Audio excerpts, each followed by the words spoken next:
there are some lawsuits that are less than shameful. Do you remember when I told you, as one of the 1,283 episodes that we've done together, as we head into the end of May? One of the things that I hope you've learned about me is that I liked road games better than home games. Home games made me anxious. Be walking around and paying attention to the concession lines or parking issues, or trying to see if fans were happy or unhappy, or memories were being made, and just worried about everything. Not as enjoyable. One of the things that our stadium operations department, and me at the end of the day, as someone who is responsible for everything, one of the things that is our job is to ensure the safety of players and fans. Keep in mind what that means, because it doesn't mean that we're protecting anyone in the stands from being beamed by a foul ball. You're at a game, pay attention. What it does mean is that we are going to look for anything that would in any way be negligent if we ignored. So, for example, the netting behind the plate.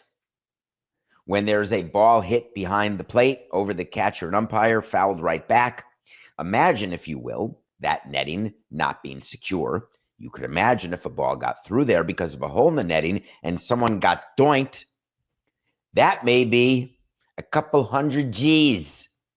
So we check these things.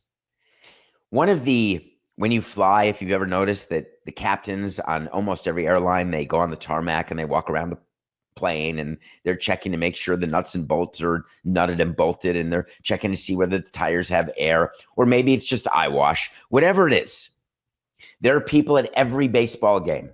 That's their job. They're walking around the ballpark and they're checking stuff out. One of the things you check out, and it was on our list back at Pro Player Stadium, not on our list at Marlins Park, Coca, was the TC, the tarp check. No tarp at Marlins Park, as some of you may know, from the rain delay that was there. The tarp was bought as part of the stadium project, but it was stored outside the stadium because it's not supposed to rain with a roof. But when you've got no roof, the tarp has to be either down the first base line or the third base line, because when there's a sudden spritz of heavy dew, you have to roll the tarp out, protect the field, because MLB tells you you got to try to get the game in. And we want to get the game in too. We want to keep the money. So one of the checks that you do is you go around the ballpark. One of the things you check is the tarp. Is it covered? Is it rolled up? You're looking to see if there's any holes in the wall. You're looking to see if there's any patches in the grass, if there's any sprinklers sticking out. There are sprinklers out there. You may think there's grates in the field of every Major League ballpark. You look to see where the grates are. You just can't see them. We spray paint a lot of stuff green, but forget all that.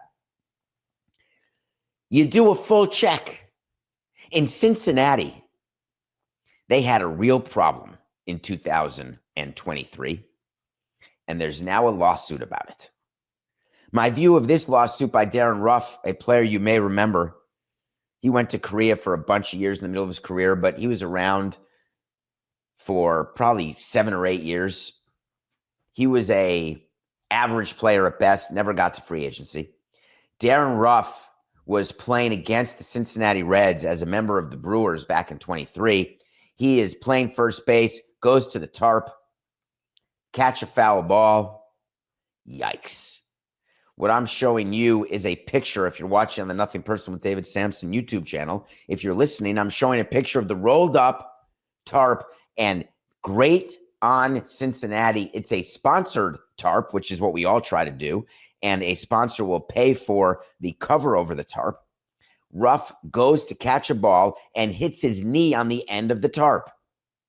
And it turns out that underneath the tarp cover was the end of a tarp roller that was metal with no protective cushioning, not even a cap. And what a cap is, if you look at what the Nationals have as an example, a cap is a plastic thing at the end, or a padded thing at the end, which is used to get the tarp rolled properly out to over the infield. If you don't properly protect the end of the tarp, it's going to be so sharp. And what Darren Ruff did is he ran into it and it screwed up his knee. That was the last play he ever made on a professional field. Take a look at what this tarp looks like. If you're not watching, what it is a piece of metal that if you hit, you would be DBR, despondent beyond repair. And you'd also be on the PIL, the permanent injury list.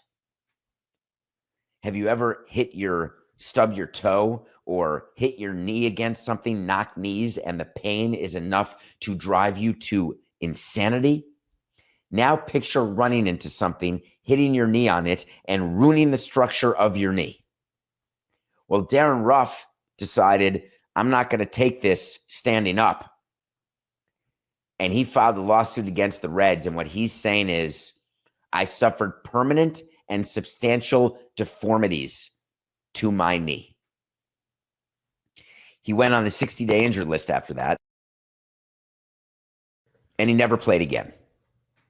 He's seeking punitive and compensatory damages. Why? Because those are treble damages.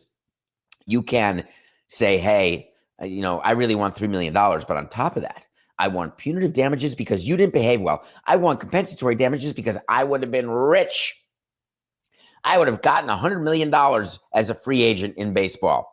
Now, what the Reds have to say is, well, wait a minute.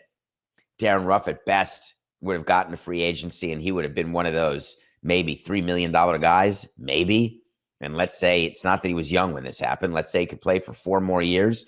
All right, $12 million, maybe $15 million. This is not a small amount of money, but this is not someone claiming they didn't get Aaron Judge money because they got hurt. This is a average to below average major leaguer. When a big-time star gets hurt, you get a little more worried. Remember the lawsuit with Reggie Bush when he sued the St. Louis Rams? This was back in 2015. He slipped on that area at a football stadium behind the bench right before the stands where there's a bunch of things going on the sideline, and it can be slippery. And when you're on spikes, it can be slippery. Reggie Bush slipped on that, and he got $12.5 million when he sued the Rams over this. One of the things we do, Coco, when we're doing our walkthrough before every game, before every workout, we do a walkthrough of areas where the players are walking with their spikes. And the reason we do that is spikes are super slippery. And so you have to have a certain type of matting and flooring, or else a player could fall, get hurt. And of course, you're upset because of your team, but you're also subject to a lawsuit.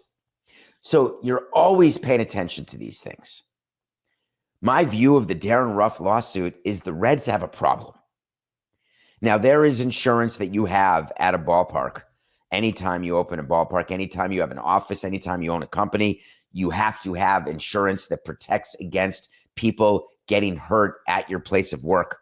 Frankly, you should have umbrella insurance if you are a homeowner in case someone slips and falls on your front patio and they want to sue you. And so what will happen here is Darren Ruff is using this lawsuit to begin a negotiation. The Cincinnati Reds will alert Major League Baseball. They're going to take a look at their insurance. They're going to alert their insurance company, hire lawyers, and there's going to be a settlement here because Darren Ruff is going to get money.